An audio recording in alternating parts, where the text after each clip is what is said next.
In today's show, making it extremely easy for busy, distracted, or low ability people to still choose you.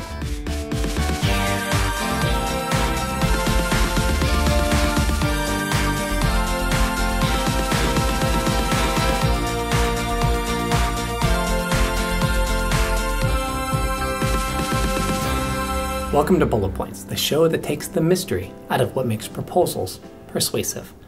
I'm your host, ChrisSant. As we've discussed in the past few bullet points, jury research shows that people vary on two important dimensions in terms of how they process and respond to evidence and other complex ideas. They can be high or low in their drive. This is their motivation to engage with complexity and their enjoyment of it. Some people like working through puzzles and mysteries, and some people just want to veg out and watch Rambo blow stuff up.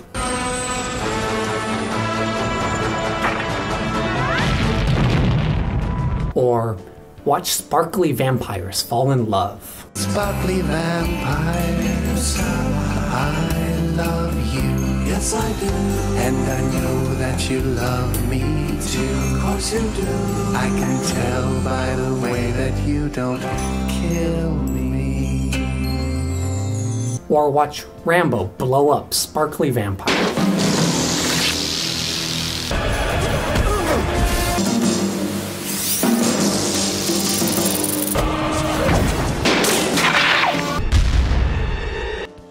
Of course, many of us have times when we're perfectly motivated to engage with complexity at work, and at other times we just want to zone out. A person's drive is fluid. It ebbs and flows depending on how important we think something is, how much we feel our involvement matters, how much influence we have, how tired we are.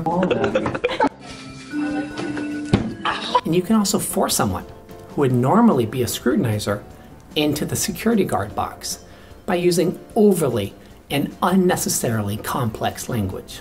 Work has been proceeding on the crudely conceived idea of an instrument that would not only provide inverse reactive current for use in unilateral phase detractors, but would also be capable of automatically synchronizing cardinal gram meters. Likewise, even people who are high in ability have areas where they aren't specialists. As Will Rogers said, everybody is ignorant, only on different subjects. In psychology, this is the difference between fluid intelligence and crystallized intelligence. Fluid intelligence is sort of what we would think of as IQ, the ability to do complex things. Crystallized intelligence is intelligence about a specific area. Dark crystal.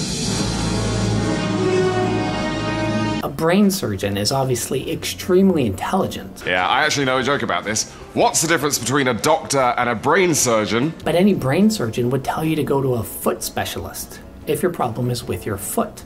That's just not what they do. One's not exactly brain surgery. Their crystallized intelligence is in brain surgery, not foot surgery. The other is brain surgery. It's normal to confuse these two. In our customers, for instance. This is often the source of what's called the halo effect, whereby if someone is good at one thing, we pretty much assume they're good at everything. Here, we assume that because our customers are knowledgeable people in general, they must also be knowledgeable about our products and services and our jargon specifically. Logically, of course, there's no reason that that should be true. But unless we challenge ourselves, it's very easy to make that mistake. And this is definitely a mistake. So, smart people can have low ability moments if it's outside their field of specialization. Similarly, people fall into the low ability side when they're trying to multitask, which most people are usually trying to do. In fact, a study from the University of Sussex shows that constantly trying to multitask. Multitasking is hard in a basket. Leads to shrinking the part of the brain responsible for high-level reasoning. Yikes. On top of that, multitasking makes you about 40% less productive on average. In fact, a University of London piece of research shows that multitasking reduces your IQ about the same equivalent as being stoned on marijuana. I've been smoking since I was born, man. I could smoke anything, man. Or having stayed awake all night. No sleep till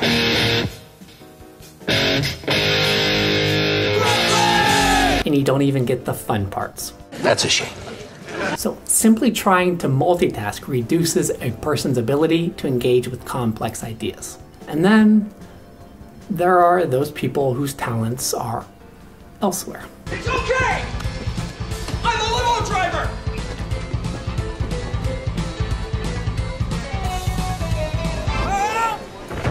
And like it or not, these folks will also end up on your selection committee. In the commercial world, these low ability people end up on your selection committee because they weren't busy and the committee needed 6 people.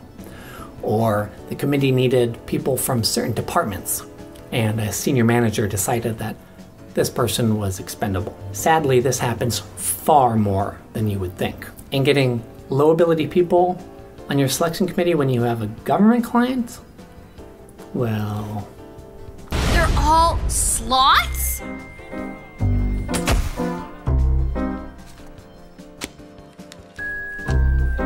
So, how do you deliver your message so that it's actually persuasive to these people? Let's look at each of the boxes. People who are high in drive, but low in ability. They're the ones that I call strivers. These people think they think. If you're feeling somewhat cynical or you just like posh accents, you might agree with this guy. Thinking is important. As Thomas Edison himself said, 5% of the people think, 10% of the people think they think, 85% of the people would rather die than think. As it turns out, Edison did not say that. A doctor named Woods Hutchinson, who was a very impressive guy in his own right, he's the one who said it. But I guess it sounds better to claim that it was Edison who said it. And sounding better is what strivers are all about.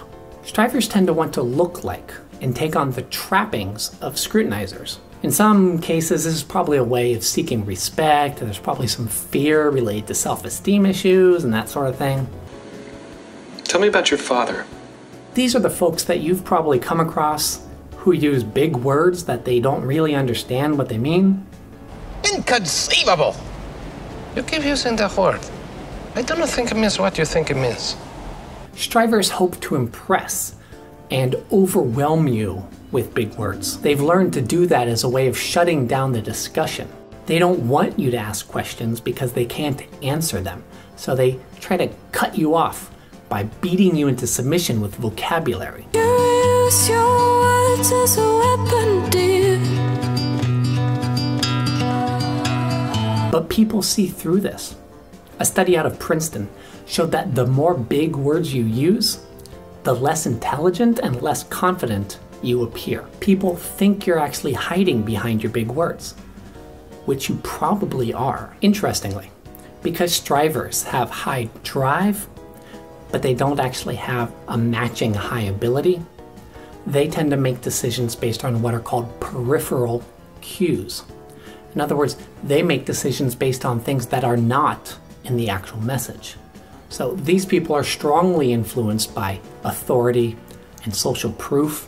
They use heuristics, which are mental shortcuts that do not require a ton of reasoning ability. The recognition heuristic, for instance, says that if they've heard of you and not the other guys, they'll choose you. So they will look at things like whether they've heard of you, who your clients are, how prestigious everybody is, and so on. And remember, scrutinizers can fall down into this box when they're distracted or stressed or in a rush or multitasking. They want to make a good decision, but they just don't have the ability to right now. Now's not a good time. Also, just as we saw last time that overly complicated language kills the drive of scrutinizers, too much jargon like product names and technical mumbo-jumbo, that kills a scrutinizer's ability to understand. You're pushing them down from high ability to low ability. Now this has two possible effects and neither one of them is good. First, since these are naturally high ability people, They're smart enough to know that they don't understand what you're saying. If everybody else, all the other proposals, are exactly the same as you, yeah, they will fall down into the striver box and they'll go with the most famous name. You are without doubt the worst pirate I've ever heard of. But you have heard of me. Actually, lots and lots of proposal decisions are made this way. The second possibility is that if your proposal or your presentation is incomprehensible. Moreover, whenever fluorescent score motion is required, it may also be employed in conjunction with a drawn reciprocation dingle arm to reduce sinusoidal depleneration. But other proposals are clear. Scrutinizers, they know that. They hold it against you. They will eliminate you for that alone because their impression of you is as a company that's difficult to work with and hard to get a straight answer from. Let me be clear. This is an issue that we're very concerned about, and it's about time that we stopped dithering, got round the negotiating table, got it sorted, got this right, stopped getting it wrong. So basically, using jargon and getting too technical means that you've essentially given up on everything. You've given up on trying to persuade them. You're just rolling the dice and hoping that you have the most recognizable brand and that nobody else's proposal or presentation is better. Not a good move. Bad move, Grandpa. If you're dealing with folks who are so busy or distracted that even though they're normally high ability, they're functioning at a low ability as they read your proposal, you want to make it easy for them to choose you. For these people, and for the folks who are naturally in the low ability boxes, you want to be sure and include prominent case studies and testimonials and other evidence from recognizable names. His name is Napoleon. He is a very famous French dude. Prestigious brands. It's prestigious. And experts. Those computer-sounding words convince me you're an expert. I hope this has been a little bit of expertise for you. Make sure you join us next time when we'll look at the final personality type and at easy ways to craft actual evidence to appeal to all of these different types of people. Until then, I wish you much success.